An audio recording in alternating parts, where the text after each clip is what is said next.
बिस्मिल्लाहिर्रहमानिर्रहीम अस्सलाम वालेकुम वेलकम तुहद बेक लट सान यूट्यूब चैनल पे ये जन नाव कुक विथ अम्बरीन सान अजिच रेसिपी नूव हाक तो चामन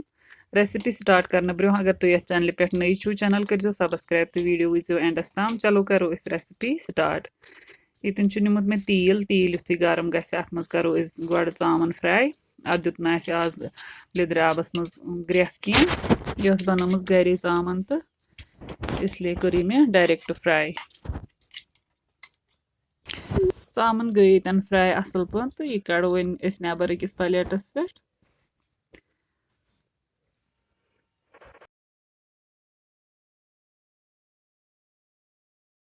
यपर नु वन मे प्रेशर कुकर अत मज त्रो वन अमे तेल मज तेल 2 चमचे ये मज चामन कर फ्राई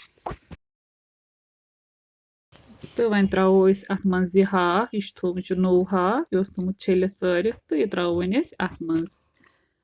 तो अत त्रो बे नुन चमचे 1-2 ताकि अत यह आब यह नेर अत यतन हाकस आब त्रुमुत तो अत त्रो अतन वन रुहन फुल 5-8 तो रुहन सठा त्रुन तो बे त्रुन अत मसाल अ ज्यादा मसाल त्रुन कह त्रुन मर्चवांगन चमचे 1-2 लेदर चमचे 1 बदियान पाउडर चमचे 2 तो यह तुम मसाल करो यूज करो ना बाकी मसाल कहन त यूज तिक हाक यूत सिंपल आसान तूत यह टेस्टी बनान अम पत करो वन ढक्कन बंद तो दिमो अत 2 to 3 स्टीम 3 स्टीमो पत तुल ढक्कन थोद तो अत यह हाक यह सॉफ्ट गोमुत तो बे अत वन कम रूदमुत रस तो यह करो मगर सोरे ड्राई कर वन थो गैस वन फ्लेम हाई तो अत्राव मगर पूर तिक करो ना गो फ्राई कह थो तम सा डायरेक्ट ढक्कन इसीलिए वनकस वन यह पूर कर फ्राई यन गो अत सोरे आब ड्राई तो अत त्रो वन फ्राई कर थोमुत चामन सह त्रो अत मज तो करो वन मिक्स असल पा चामन त्रो अत मज तो यह करो वन मिक्स 1-2 मिनट असल पा यत गई लगभग 1-2 मिनट वन इत पा तो वन त्रो अत मज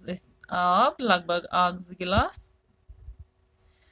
तो आब त्रयित थो अत वन बे ढक्कन तो दिमो अत वन बे 2 स्टीम ताकि यह चामन यह ग सॉफ्ट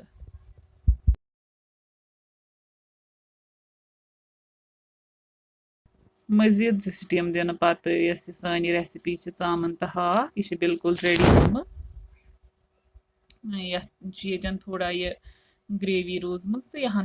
थवन यह ड्राई कर कह तो वन करो सर्व तो तुम अगर सान रेसिपी पसंद आम वीडियो कर